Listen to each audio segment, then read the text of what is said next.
मसीह की मेरे प्रियो, आज मत्ती रचित सुसमाचार 21 का पद 1 से लेकर अगर 14 तक हम पढ़ेंगे तो इसमें यीशु मसीह का यरूशलेम में प्रवेश करने से पहले की जय जयकार और विजय यात्रा के बारे में हम देख सकते हैं। इस प्रकार लिखा है, जब वे यरूशलेम के निकट पहुंचे और जैतून पहाड़ पर बेतफगे के पास आए तो यीशु ने 2 चेलों को ये कहकर भेजा, सामने के गांव में जाओ।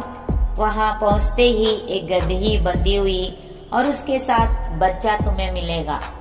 उन्हें खोलकर मेरे पास ले आओ। यदि तुमसे कोई कुछ कहे तो कहना कि प्रभु को इनका प्रयोजन है, तब वह तुरंत उन्हें भेज देगा। यह इसलिए हुआ कि जो वचन भविष्यद्वक्ता के द्वारा कहा गया था वह पूरा हो। सिय्योन की बेटी से कहो, देख तेरा राजा तेरे पास आता है। वह नम्र है और गधे पर बैठा है, वरन लादों के बच्चे पर। चेलों ने जाकर जैसा यीशु ने उनसे कहा था वैसा ही किया और गधी और बच्चे को लाकर उन पर अपने कपड़े डाले और वह उन पर बैठ गया।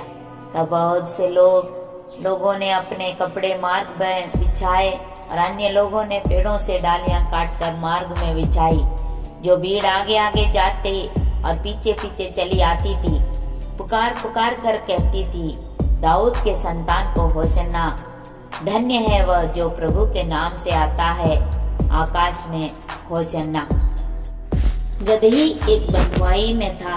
जब यीशु के पास आई तो उसको आजादी मिली। हमारे भी जीवन में हम पाप, अधर्म, श्राप, गंदे काम करते समय हम शैतान के बंधुआई में होता है। जब तक हम यीशु के पास नहीं आते तब तक हमको आजादी नहीं मिलती।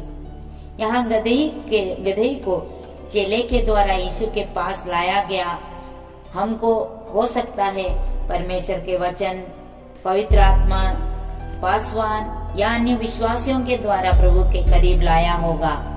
जब तक हम यीशु के पास नहीं तब तक हम आजाद नहीं।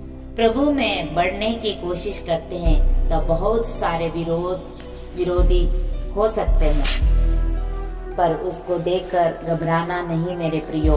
सिर्फ इतना कहना प्रभु को इसका प्रयोजन है। पवित्र शास्त्र का वह वचन पूरा हुआ जो कहता है, सिय्योन की बेटी से कहो कि तेरा राजा गदही के ऊपर बैठ कर आएगा। गदही और बच्चे को ले लाकर अपने कपड़े डाले और यीशु उस पर बैठ गया। यहाँ यह अशुद्ध गदही जैसे ही यीशु उस पर बैठा, तब लोग अपने कपड़े मार्ग में बिछाकर पेड़ों की डालियां काटकर मार्ग में बिछाई।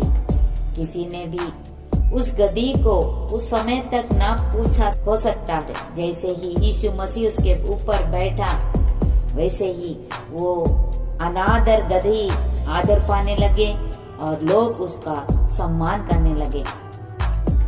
हमारे भी जीवन में यीशु मसीह का स्वभाव से जीवन बिताएंगे, तब आज तक अनादर किए लोग आपको आदर करने लगेंगे, लोग आपको सम्मान देंगे।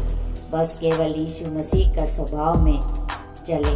प्रेम, नम्रता, दीनता, तरस खाना, चुप रहना, आज्ञा मानना, दूसरों की भलाई करना, अपने आप को शून्य करना, पाप रहित जीवन, पवित्र जीवन लगाने लगे। दाऊद के संतान को होशन्ना।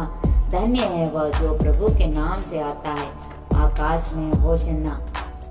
यीशु जैसे ही यरूशलेम के मंदिर में प्रवेश किए, सारे अशुद्ध काम करने वालों को देखकर वह गुस्साए और सबको बाहर निकाल दिया और उनसे कहा, मेरा घर प्रार्थना का घर कहलाएगा, परंतु तुम उसे डाकुओं का खो बनाते हो। कि हम परमेश्वर के मंदिर है, हमारे अंदर से सारे अशुद्ध काम को निकालना होगा और हमारा जीवन प्रार्थना, पवित्रताई, भलाई का हो।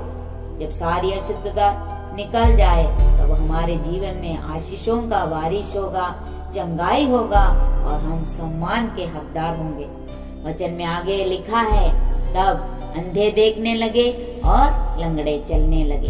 यरूशलेम में यीशु मसीह की जय जयकार का और प्रवेश करने का हमने पाम संडे के रूप में मनाया। इन दिनों में हम अपने आप को जांचें और अपने आप से यह सवाल करें कि क्या हमारी जीवन रूपी नाव का मांझी यीशु है और हमारी स्वभाव यीशु मसीह के समान है।